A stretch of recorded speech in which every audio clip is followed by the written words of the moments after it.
It's time to start the live stream, if I have this right. Okay, good deal. Whoops, sorry.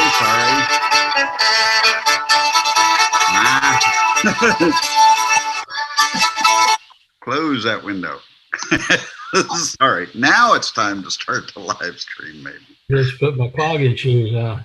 Okay, well, we're going to do our chalice lighting, and then we'll do announcements. The chalice lighting, this is a reading I used just a couple of weeks ago, I think, but I liked it, or the last time I led the service, but I liked it, so I'm going to do it again. It's number 545 in our hymnal, from Langston Hughes. In time of silver rain, the earth puts forth new life again. Green grasses grow and flowers lift their heads, and over all the plain the wonder spreads of life, of life, of life. In time of silver rain, the butterflies lift silken wings to catch a rainbow cry, and trees put forth new leaves to sing in joy beneath the sky, when spring and life are new.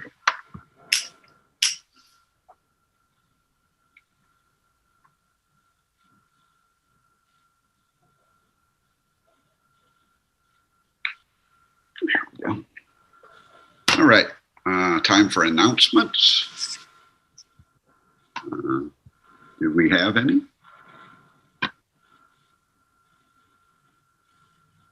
Rick, go ahead. Unmute though. Yeah, this is a sort of an announcement. If y'all haven't heard about it, probably you have, but with Bill Boss's dedication to the hands-on, we should all help hands-on out. They were robbed pretty seriously about a week or so ago. You probably all read about it. It's old news, but talked to Bill some, and it wasn't quite as bad as it could have been for several reasons. But anyway, makes me wonder about buildings that are left semi-unattended. They become targets, and we may be a target too. I don't know. At the church. Yeah, that's one of those things. There's not that much they could take that's that valuable, but they could do a lot of damage in the process. Right. Well, have to say that's one reason we keep the insurance paid. Anyway, more announcements. I didn't hear anything from Ricky. I thought there was supposed to be a church reopening committee meeting after the service that was postponed from last week. But if Ricky's not here, perhaps that's not a thing. We'll just have to wait and see. As usual, our Thursday night discussion group will be meeting on Thursday night at 7 via Zoom. We'll discuss a TED Talk or some video or something like a TED Talk or two and talk about them. And if anybody wants to join in that hasn't before and you need the Zoom link, just let me or Tom or Rick know. Or anybody else who's a regular. That would be, well, anyway, Peter, Tony. Who else is here? Patty's here. Yeah, Patty Holland. Just let one of us know. We'll get you the link. Carrie, go ahead. Unmute.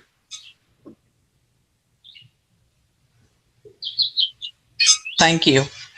Our speaker next Sunday is Rabbi Rami Shapiro, and the talk is his talk is entitled "What Can We Learn from the Empty Tomb?"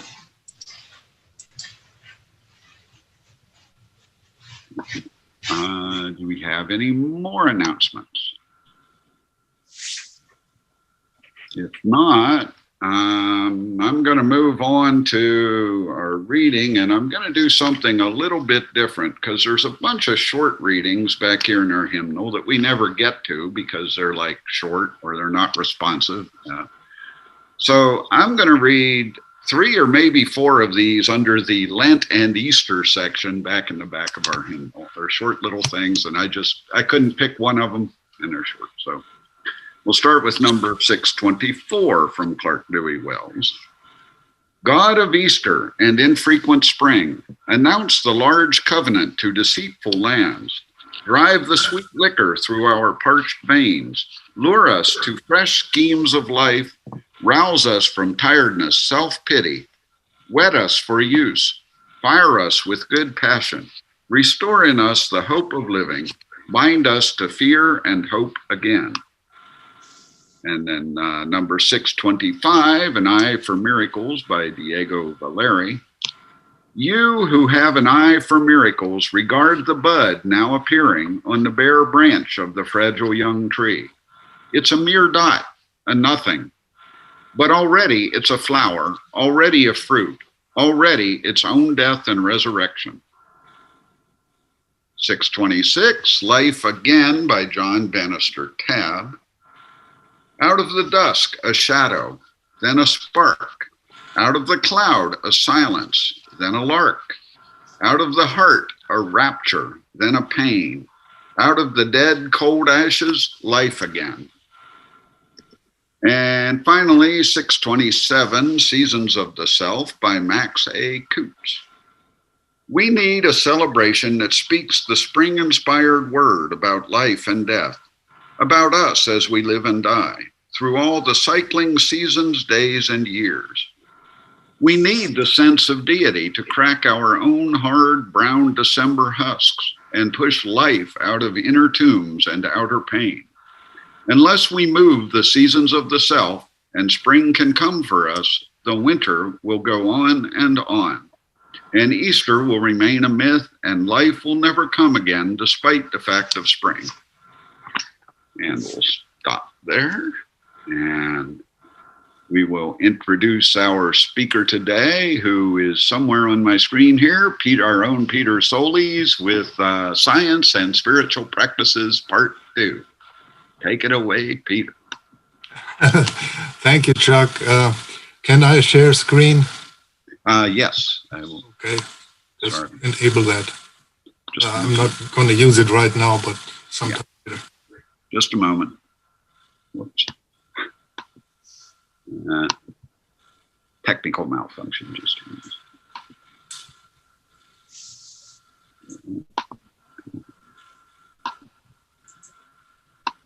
Whoa, that wasn't right. I hit the wrong thing. No, not that either. I'll get it here in a minute. My fingers aren't working. Okay, there you go. There you go, Peter. Okay.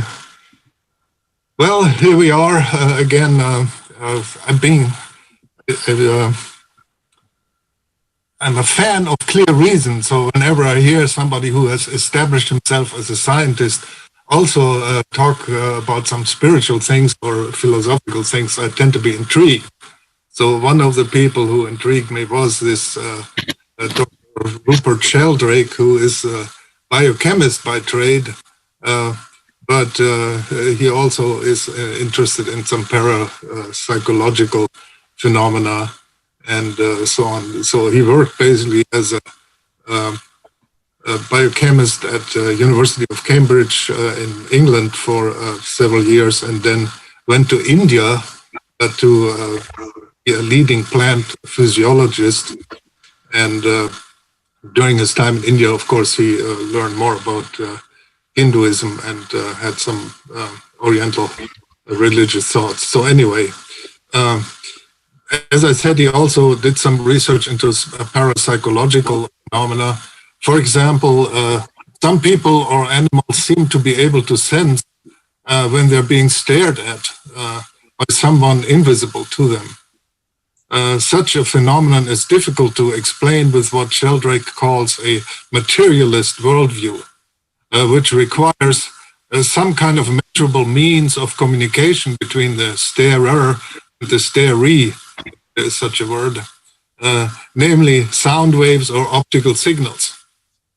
So Sheldrake suggests that we have evolved this sense in a predator-prey scenario. He's also known for a controversial hypothesis called morphic resonance, which has been called pseudoscience by some of the scientific establishment. So in part one, we talked about spiritual practices like meditation and gratefulness, and that they show scientifically proven benefits for health and well-being. Today, we'll address two more spiritual practices, namely rituals and pilgrimages. Now, this being Easter, I thought ritual is an appropriate topic. So anyway, in the following, I will speak as Rupert Sheldrake. Now, since he has a talk on YouTube, I considered, showing the whole thing, but there are two problems with it. First of all, it's 1 hour and 41 minutes long, and that wouldn't quite fit our format here. And secondly, the author has a way of trying to emphasize points by repeating them. And we are all intelligent people here. I really didn't want to do that to you. So I made the transcript and we'll play that to you.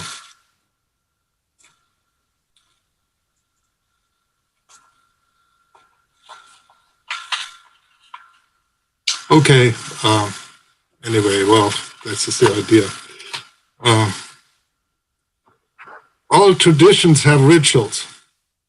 I want to focus first on rites of passage. All society have rites of passage, which are when a person moves from one social role to another. The most fundamental rites of passage are concerned with birth and death, which are the ultimate passages. One when we become alive, and the other one when you stop being alive. Other rites of passage include marriage, where you stop being a single person and become a founder of a new family.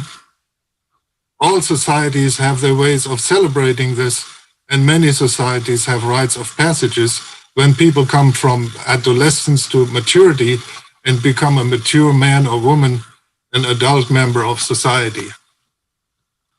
For example, in some Native American societies, they have vision quests, where young men go out into the wilderness, fasting and confronting great dangers, and then finding a vision for what their role is in society. And they come back and are welcomed into the circle of men and into the circle of adults as mature members of society. Many rites of passage involve a theme of death and rebirth. You die in your old role and you are born again in a new way. And I think that some of them actually involve near-death experiences. They involve trials by ordeal. They are pushing people to extreme limits where they basically nearly die. We know more about near-death experiences than people ever have known before, largely because more people than ever before actually have them. Thanks to the advances of modern medicine, many people who would have died 50 years ago of heart attacks or medical emergencies now survive. Many of them have actually been dead for a minute or two. And many of them report what are now called near-death experiences. Some of you may have had them. They are relatively common. And they have now been described scientifically, partly through subjective reports and partly through actually measuring the brain states of people during heart operations when their heart has stopped and they have near-death experiences on the operating table while they are being monitored. Basically, what happens to these people when they have these experiences, they find themselves floating out of their body, usually looking down on their body, with nurses and doctors doing things to them. Then they often go through a tunnel, a dark tunnel, and emerge into a realm of bliss, light, and joy. And when they are in that realm, they feel immensely welcomed, loved. They sometimes meet people, deceased relatives or friends, who welcome them. And when they are in that realm, they feel utterly blissful, immensely welcomed, loved, and are having a wonderful time being there. It doesn't last long because it's only a near-death experience, and they have to go back. Very often when people have had these experiences, they say it has completely changed their lives. They lost the fear of death. They often become more spiritual people, and members of their family noticed often that their behavior has changed, and usually they behave better to other people. So these have very transformative effects, even though the whole experience may only last a few minutes. It changes people's lives. And these don't depend on spiritual practice. They come unbidden as a result of medical emergencies. So not all spiritual experiences come as a result of spiritual practices. Some of them happen spontaneously, like spontaneous mystical experiences and near-death experiences. Of course, the exact status of near-death experience is heavily disputed. For people who are committed materialists, all this has to be some kind of hallucination inside the brain. They cannot prove it, it's inside the brain, but they assume that all of these experiences is nothing but the brain. Therefore, it must be inside the brain, even though the brain shows no measurable activity. But for those who are not committed to the materialist point of view, they take the experience at face value, that some conditions or some consciousness under certain conditions can separate from the body and enter realms of experience that seem to be disembodied outside the physical body, which is still lying there on the bed with all the nurses and doctors resuscitating it. But we don't need to discuss the theoretical basis of this to look at the cultural significance of this. If people found practices that would actually induce near-death experiences, those would be very powerful initiatory practices which would take a person into a state of near-death experience, which, as we know from modern research, would transform that person. Now, is it possible that this has happened or does happen? And the answer is yes. I think the most obvious example, it is not obvious at first sight, but on reflection, it has been hiding in plain sight, is baptism. We read in the New Testament that John the Baptist was baptizing large numbers of people in the River Jordan by holding them under the water. And people were flocking from all over the Holy Land to the Jordan to be baptized by John. One of them was Jesus. And we have a subjective report of Jesus where he felt for the first time his direct connection with God, his bonds to God, the fact that he was deeply and closely related to God. And this was immediately followed by him going on a vision quest, 40 days fasting in the wilderness before he began any of his public work. So his rite of passage was baptism by John the Baptist, as is very clear from the Bible. Now, the usual interpretation of John the Baptist's activities is that he was creating a symbolic rite or ritual of death and rebirth by drowning, holding them under so they symbolically drowned, bringing them up as a symbolic birth again. But why settle for something symbolic if you can have the real thing? It will only take a couple of minutes longer. And what I'm suggesting is that John the Baptist was a drowner. I think he held them under just long enough to induce a near-death experience. I imagine that he had teams of helpers on the banks of the River Jordan, helping, resuscitating, and debriefing them. And there would have been a line of people waiting. Next, please. He was doing this on a large scale. And it was quick. It was a very fast way to induce a near-death experience. Now, after a few generations in the early church, people had stopped doing this.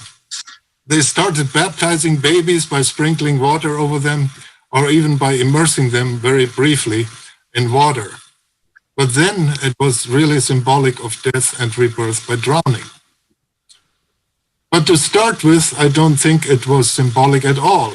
And the fact that these people said their life was completely changed as a result of it. It makes much more sense if it was a real experience. Anyway, it died out in most Christian churches. But in that intense religious ferment of the Protestant Reformation, some of the reformers read the Bible in English or German or other European languages and realized that this clearly has been going on then originally, but it wasn't happening anymore. So what they said is we should reintroduce this practice. And those who did were some of the most radical groups of the Reformation. They were called Anabaptists. Ana means again. They were baptizing people again by total immersion, and I think inducing a death and rebirth experience. Now, of course, they and John the Baptist may have lost a few, and I have said I would not want to be baptized by a novice. I would rather want someone who had plenty experience, but that was before liability litigation. That is, I think, what John the Baptist and Anabaptists might well have been doing. The Anabaptists, of all the people in the Reformation, were the ones going around saying they had died, they had been born again, and they had seen the light. Now, that would have been a literal statement of their experience if they had a near-death experience through drowning, and it would have been literally true. And they were filled with a fervor and a sense of illumination and direct connection with God. And of course, what made them very unpopular with Protestants and Catholics, the sort of regular church authorities, because it meant these people were claiming a direct connection with God, not just doing it through common church rituals and ceremonies, but through a dramatic rite that actually totally transformed them. And so they were prosecuted in Europe. They were mainly in England, Holland, Germany, and Switzerland. And in the 17th century, when the chance arose, most of them went to America. And in subsequent centuries, they came to escape prosecution, where they became the ancestors of the current Baptists in America, the Mennonites and the Amish churches, who still practice baptism by total immersion, as do English Baptists. Now, I don't know how many contemporary Baptists in America put people down to induce near-death experiences. I suspect they don't, because health and safety regulations make them very conscious of the dangers. And when we see what happened to the Anabaptist, dying, seeing the light, and being born again, it makes total sense in light of this ritual. Now, just one further point on this. I think that the lack of rites of passage today is one of the reasons why so many people take psychedelic drugs, why so many teenagers take them. I think that they're looking for a kind of rite of passage. Unfortunately, lots of people take these drugs under very bad conditions or highly unsuitable circumstances. The desired transformative experience is not guaranteed and may result in psychosis. And so the indiscriminate use of drugs is definitely not a good thing. Indigenous people have been using psychedelics in shamanic ceremonies. There are now psychedelic churches where people can take drugs as part of a ceremony. In Brazil, the Santo Daime Church uses ayahuasca, a psychedelic brew made with a tropic vine from the Amazon. Members of this church take this together in a special kind of communion service. They are the result of Catholic missionaries going to these areas of the Amazon where traditional shamanic cultures took ayahuasca as a psychedelic healing compound. And so now we have got this hybrid religion, which is spreading rapidly in Europe. There are hundreds of underground psychedelic churches now in London and elsewhere in Britain and Europe where people do these ceremonies. It is sometimes called the reverse missionary movement. So what we are dealing with here are rites of passage rituals which give these particular transformative experiences. Next, I will talk about rituals of remembrance. All societies have stories of their origins which account for why the social group is as it is. And all of them have ways of reenacting these origins in rituals. For example, Jewish people every year celebrate the ritual of Passover, and it's a major Jewish festival. And what this does is reenact the original story of the Passover. Jewish people were slaves in Egypt. Moses was trying to lead them to freedom, but the Pharaoh would not let them go. So there were a series of 10 plagues visited on Egypt to persuade the Pharaoh to let them go. And the last one was the killing of the firstborn of all the Egyptians and of their cattle. The Jewish people, however, were immune from this slaughter because Moses told them to kill a sheep instead and smear the blood on the doorway of their house. And so they were passed over. And the next morning, they ate the lamb with bitter herbs in haste, ready to leave. And sure enough, the Pharaoh said, go, get out. I don't want you here anymore. And they set off their journey through the wilderness to the promised land, an epic event in Jewish history. So every year, this feast of the Passover is reenacted with lamb and bitter herbs, and the story is told. And by taking part in it, the Jewish people become Jewish. They affirm their identity as Jewish by participating, and they connect with all those who have done it before them through all the generations back to the first Passover. The Christian Holy Communion is very similar. It was originally itself a Passover dinner with Jesus and his disciples. And the Christians all over the world reenact ritually that Last Supper of Jesus with his disciples in the Holy Communion with bread and wine. By taking part in this communion, they become part of the Christian community and connect with all those who have done it, right back to the very first Holy Communion. The American Thanksgiving dinner is a secular national ritual. Every November, Americans gather with friends and family to do this Thanksgiving dinner, which reenacts the original Thanksgiving dinner of the first settlers in New England in 1619. They had a dinner to give thanks after their first year of surviving there, with turkey, an American bird unknown in Europe until then. And this reenactment of the original Thanksgiving dinner makes Americans American and connects them to those first settlers. So we find that in all cultures, these kind of rituals and many other kinds of rituals as well. And in these rituals, people have to do things in a similar way they have been done before. Rituals are repetitive in their structure, and they often use archaic languages. The Brahmanic rituals of India use Sanskrit. The rituals of the Coptic Church in Egypt use ancient Egyptian, the only form in which it survives. The rituals of the Russian Orthodox Church use Old Slavonic, and so on. Why is it that rituals are so conservative? And why is it that people think by doing them in such a similar way that they will be connected to not only to those who are doing these things in the present, but also across time to those who have done these things in the past? Well, one of the possible explanations is provided by the idea of morphic resonance. This is my own hypothesis.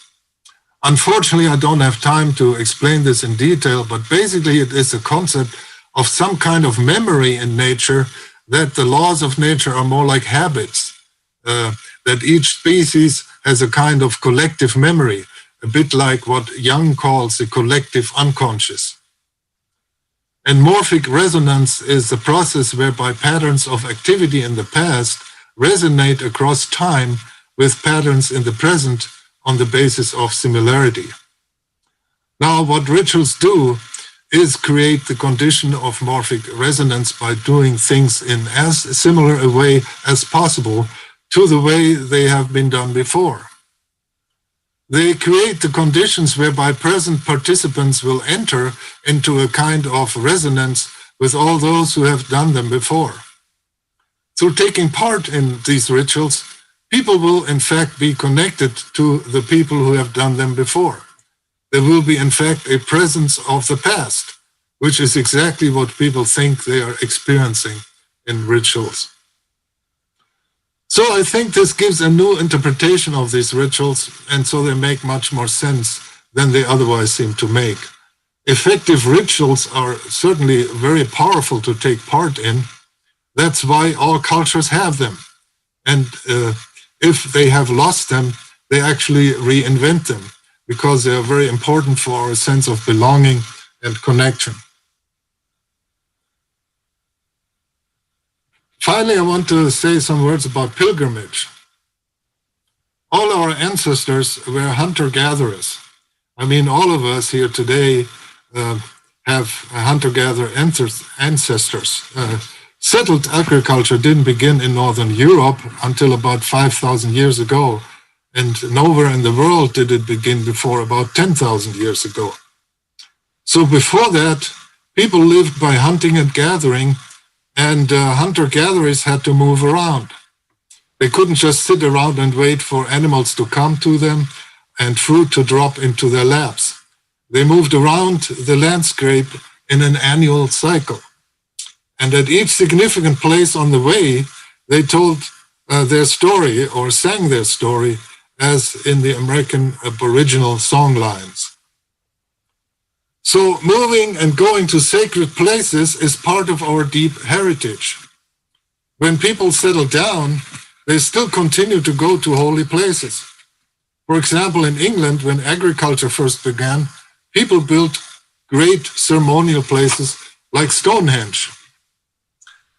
They were not temples in the middle of a city.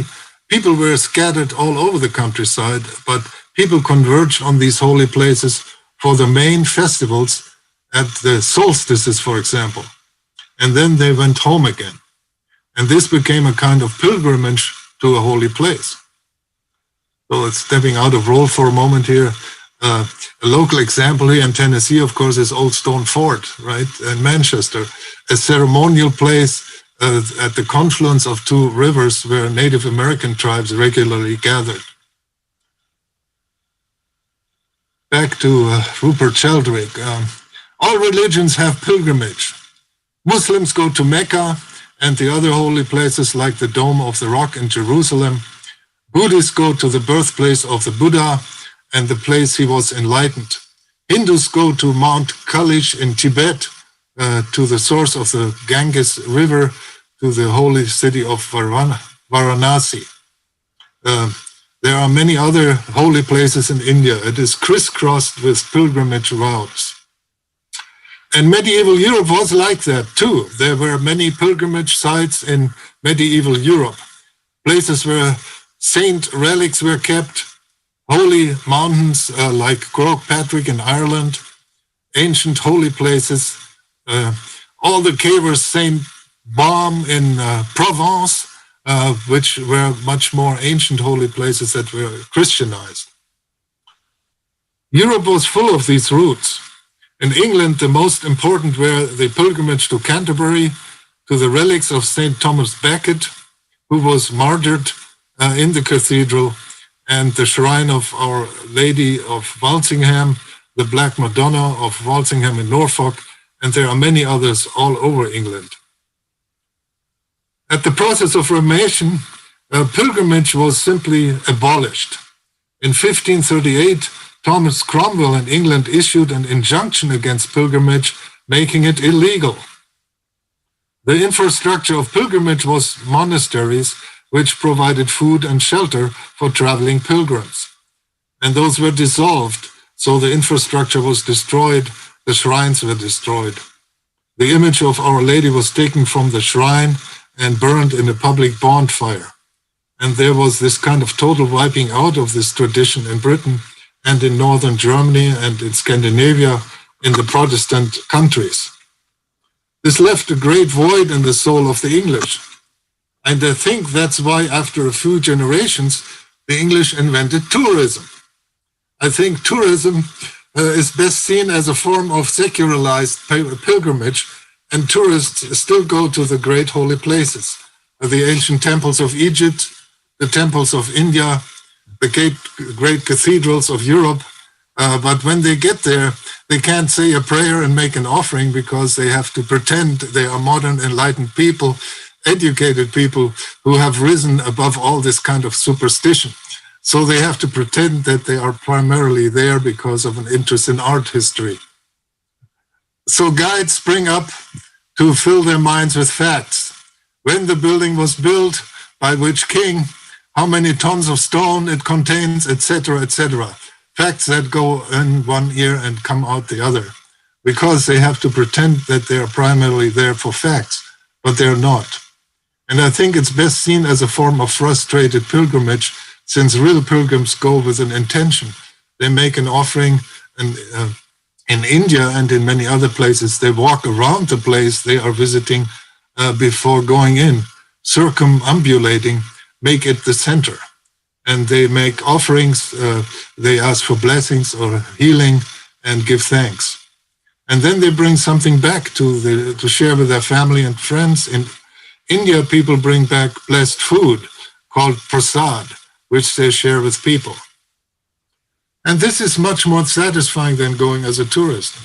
And it is very interesting that in modern secular Europe, there's an astonishing revival of pilgrimage going on right now.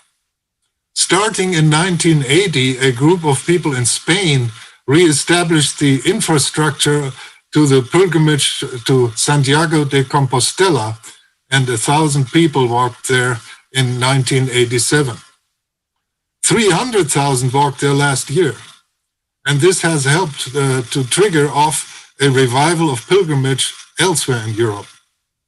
There's now the old pilgrimage route to Trondheim's cathedral, the Shrine of St. Olaf in Norway, which has been revived and is now a major place of pilgrimage in Northern Europe.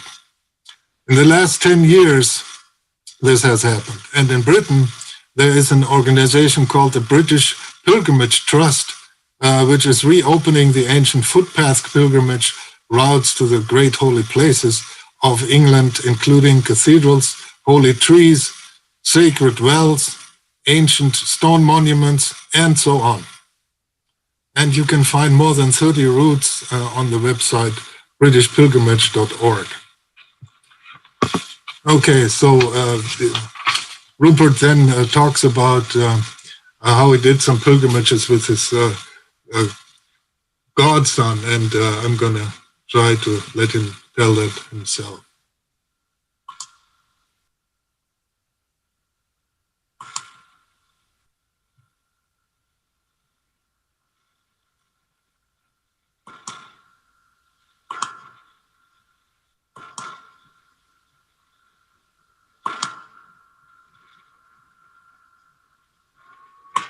Website britishpilgrimage.org.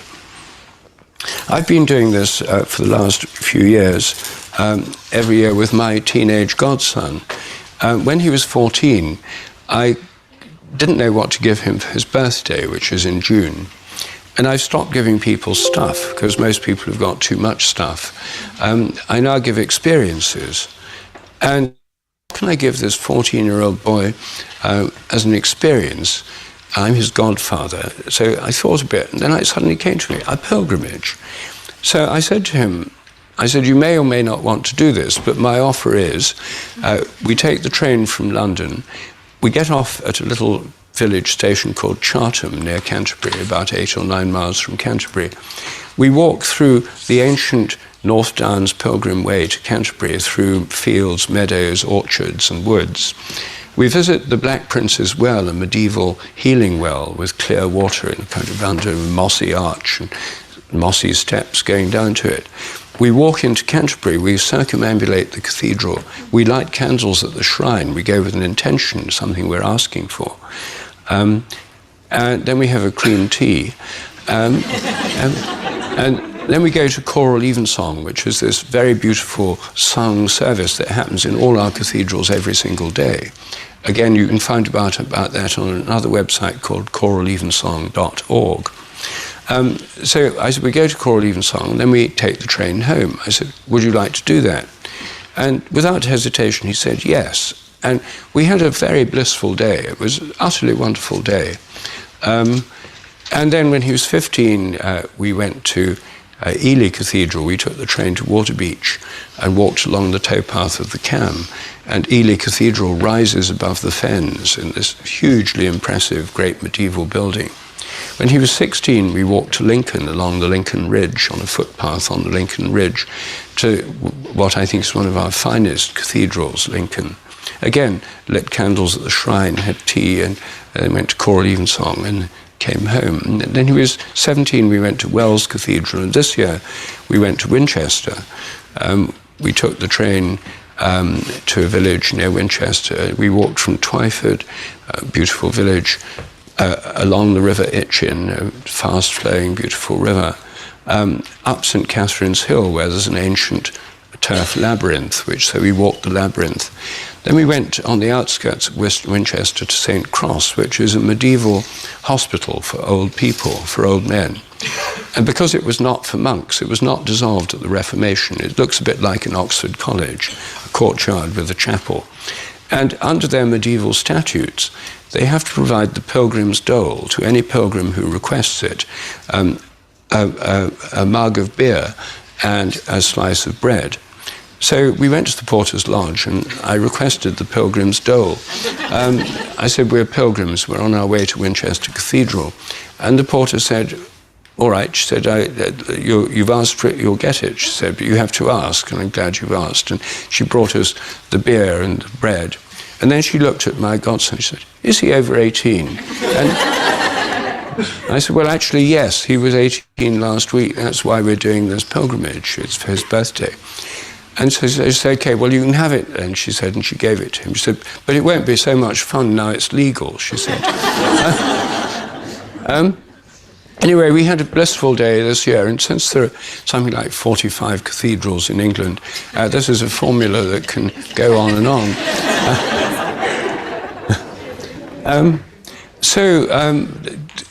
This is in fact, I was doing one just yesterday. We're developing a series of one-day routes, the British Pilgrimage Trust, and I'm helping with this. And I was helping with a group of us in Nottinghamshire developing a new route, a new old route to Southwell Cathedral, which is the Cathedral of Nottinghamshire.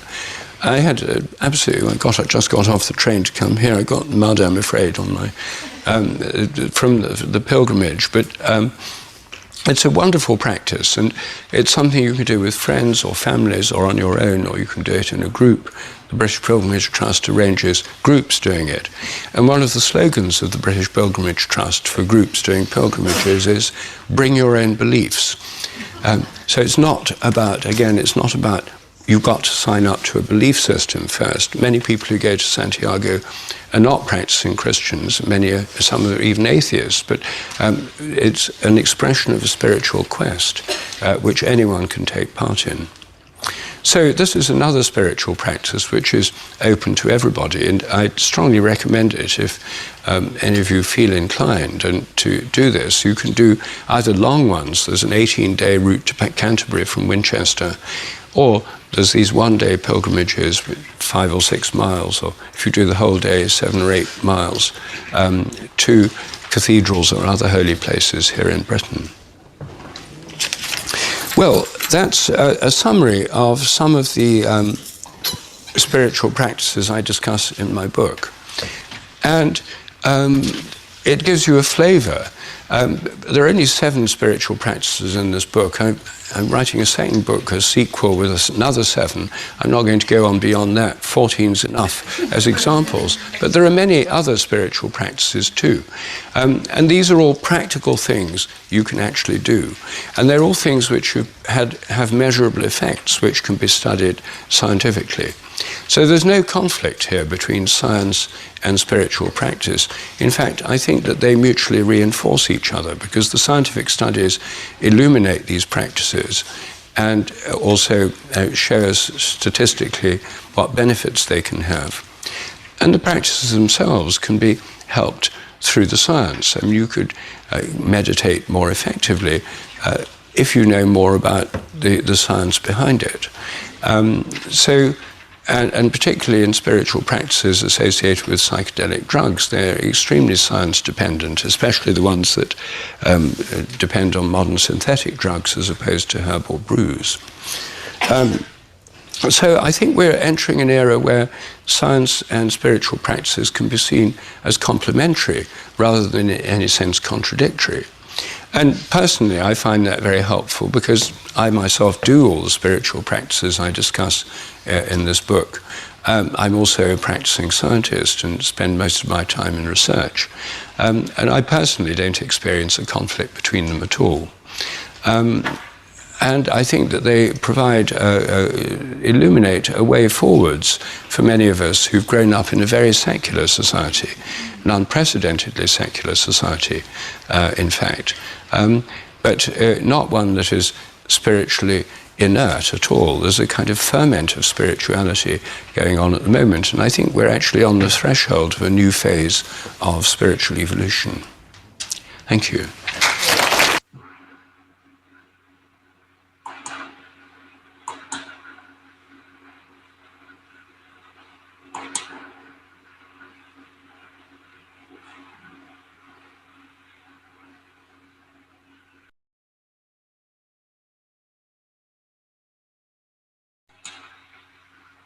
Thank you. That's it. Thank you, Peter. We will close with this, number 683 from our hymnal by Theodore Parker. Be ours a religion which, like sunshine, goes everywhere. Its temple, all space. Its shrine, the good heart. Its creed, all truth. Its ritual, works of love. Its profession of faith, divine living. We'll come back here about 11:15 for Talk Back. If you're coming back, I'll see you then. If not, I hope you have a very happy Easter. And if you are coming back, I still hope you have a happy Easter. Why otherwise? Hey, Chuck. Hey, Chuck. Chuck, I sent a text to Ricky. I don't know whether